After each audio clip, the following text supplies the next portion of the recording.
It boils down to you just really don't believe God, like the Jehovah's Witnesses. If there are any women among them, and of course there are, last I checked, they can't be members of the 144,000. I was corrected about Jehovah's Witnesses. Several people wrote me, meaning two, and they reminded me that the 144,000, that wasn't to the Jehovah's Witnesses. I think I'm going to get this right.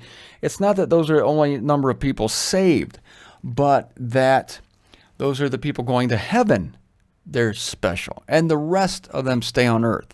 I think I got that straight. So only males are going to heaven if you're a Jehovah's Witness. And how ironic. It's just flat out not believing God. Celibate males specifically says, and they stay on earth. And I'm going to next week tell you what they do. They have a role. And when you see what it is, it makes so much sense because we're having a government on earth. So I'm looking forward to next week to giving you the role of the 144,000.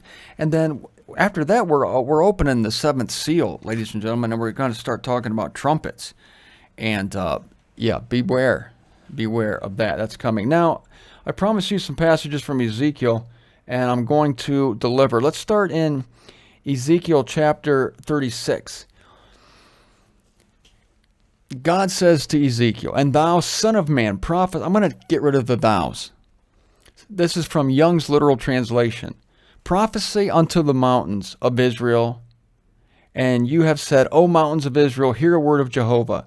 Thus said the Lord Jehovah, because the enemies said against you, Aha, and the high places of old for a possession have been to us. Therefore prophesy, and thou hast said, I slept into it, thou. It's written there, I said it. I meant to say thou. Thus saith the Lord. Would you get to the point here, please? Thus saith the Lord Jehovah. Are we getting to it now? Even because of desolating and the swallowing you up from round about, for you are being a possession to the remnant of the nations. This is interesting. Now we're talking about a remnant of the nations here.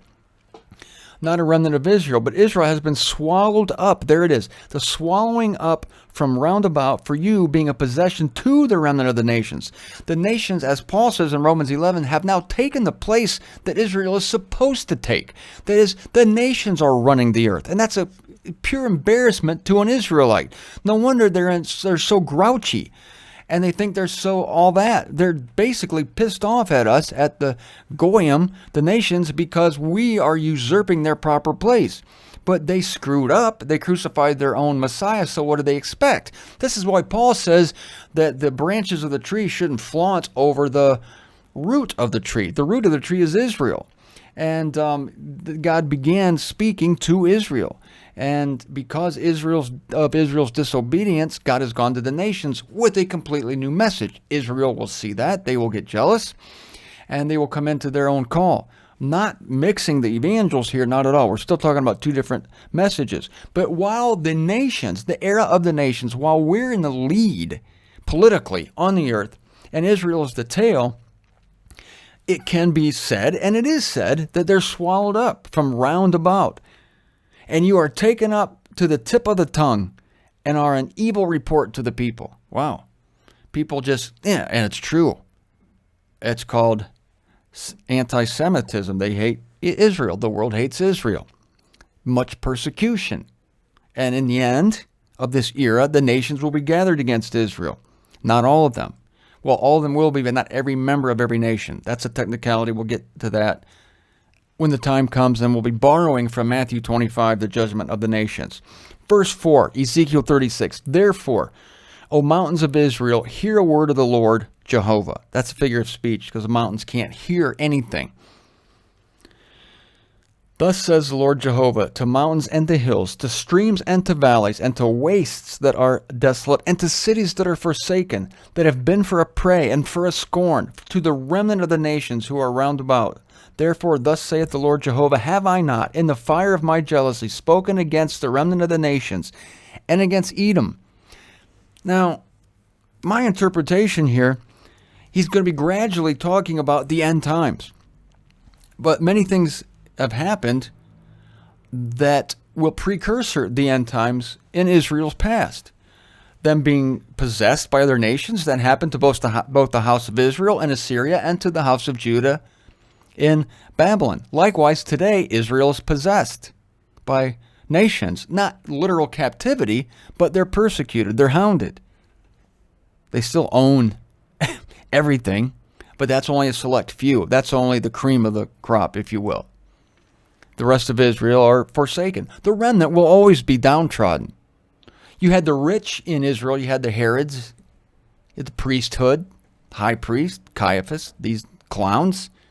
And you had the poor beggar, Lazarus in the parable, the poor sinner of the street. These are the true Israelites. Have I not in the fire of my jealousy spoken against the remnant of the nations and against Edom, all of it, who gave my land to themselves for a possession, with the joy of that whole heart, with the spite of soul, for the sake of casting it out for a prey? Therefore prophesy concerning the ground of Israel.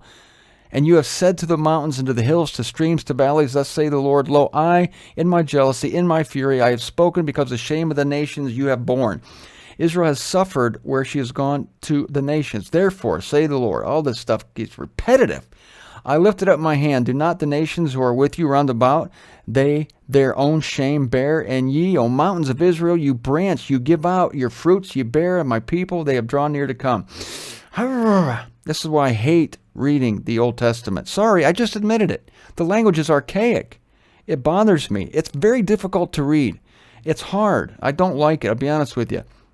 I have caused men to walk over you, my people Israel, and they possess thee. Okay, we've been over that, Ezekiel. We've been through that. Can we move on? Okay. Therefore they devour me, nations devour me. I proclaim not unto thee any more the shame of the nations. Been there, done that. Son of man, yes, we know who you're talking to. I do pour out my fury upon them for the blood that they have shed on the land, and with their idols they have defiled it. Now we're getting somewhere. I'm in 18. We're getting somewhere now. I pour my fury on them, and we're seeing this in prophecy here. We see it for the blood. This is the opening of the fifth seal.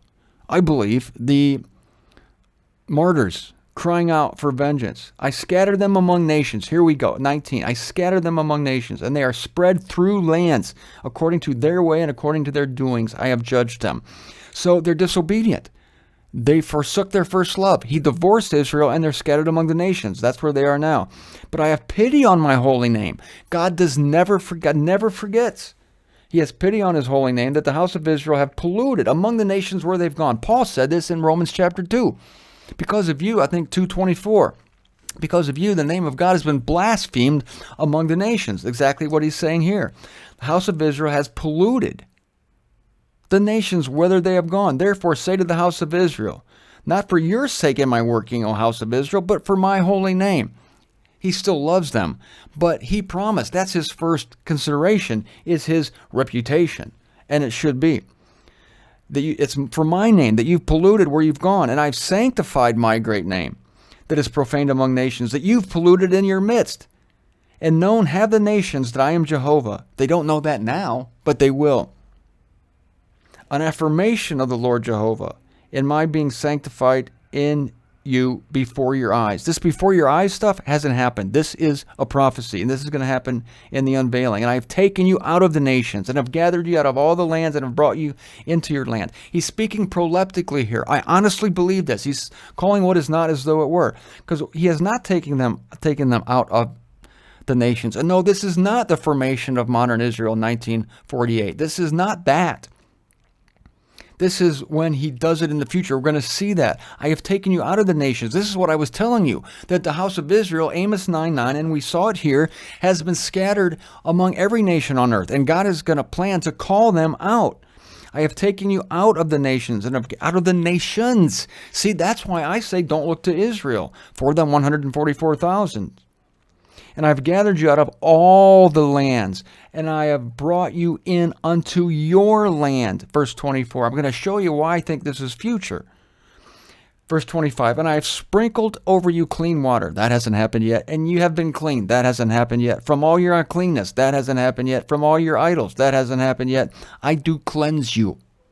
Verse 26. And I have given to you a new heart, and a new spirit I have given in your midst, and I have turned aside the heart of stone out of your flesh, and have given you a heart of flesh. Hasn't happened yet. That was verse 26.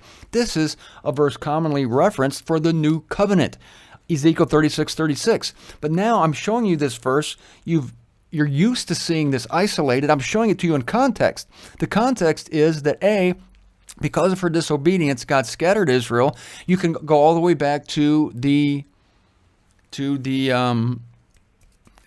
Assyrian captivity, taking the house of Israel that was in Samaria and scattering them. That God did that to discipline them, and he never brought those people back. So he sent them to all the nations. And he's talking about the house of Israel here, verse 22, O house of Israel, I've given you a new heart, a new spirit. I have turned aside the heart of stone, given you a heart of flesh, and my spirit I give in your midst. So this is future. And therefore the past part of this, the past part is that he scattered them among the nations. The future part is that he's going to visit them among the nations when Romans 11:25 happens. When the complement of the nations may be entering the body of Christ, then God's going to go to Israel again, and he's going to visit them and bring them to the land. This is not the little pee-wee return to Israel in 1948. What we're going to see here, what is spoken of in Ezekiel 36, is the ultimate bring back to Israel, the ultimate national resurgence, the ultimate pilgrimage to the land when God delivers them, when God puts his spirit in them, and he brings them from the four corners of the earth. And my spirit I give in your midst, and I have done this so that in my statutes you walk. The new covenant. What statutes? The law. And my judgments you keep and have done them. And you have dwelt in the land that I have given to your fathers.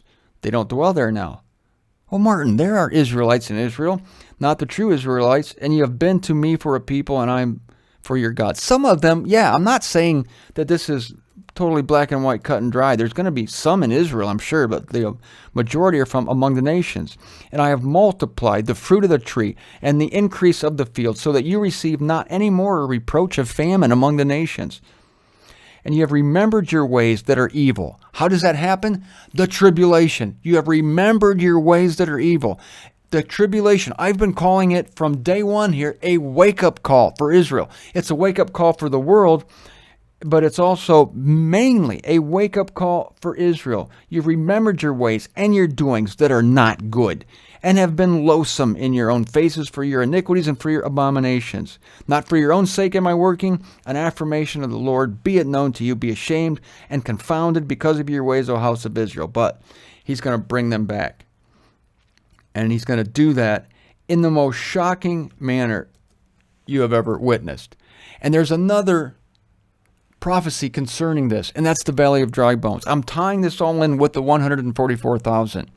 So on Monday, we will visit the Valley of Dry Bones, Ezekiel chapter 37. Read it on your own over the weekend. Don't get bogged down with it, because you have already been made alive. The prospects of Israel are as a valley of dry bones. All their expectation is gone. There's no hope. And you're not going to see any peace plan working from any of our politicians, because when the Lord makes this amazing, gigantic move to call from the four corners of the world, from all the nations, his true people, they're going to be in a desolate state. They're not going to be all, gaudy and suffused with spirituality. They're going to be a remnant, a true remnant, a ragtag fugitive fleet, just like we are now. So there are some similarities. Ragtag fugitive fleet, God calls the unwise, weak, ignoble, and stupid. It's the same with us, and it's the same with Israel, because this is going to be a mighty work of God. And when you see this, nobody's going to pat each other on their back. They're going to glorify and praise the God of Israel.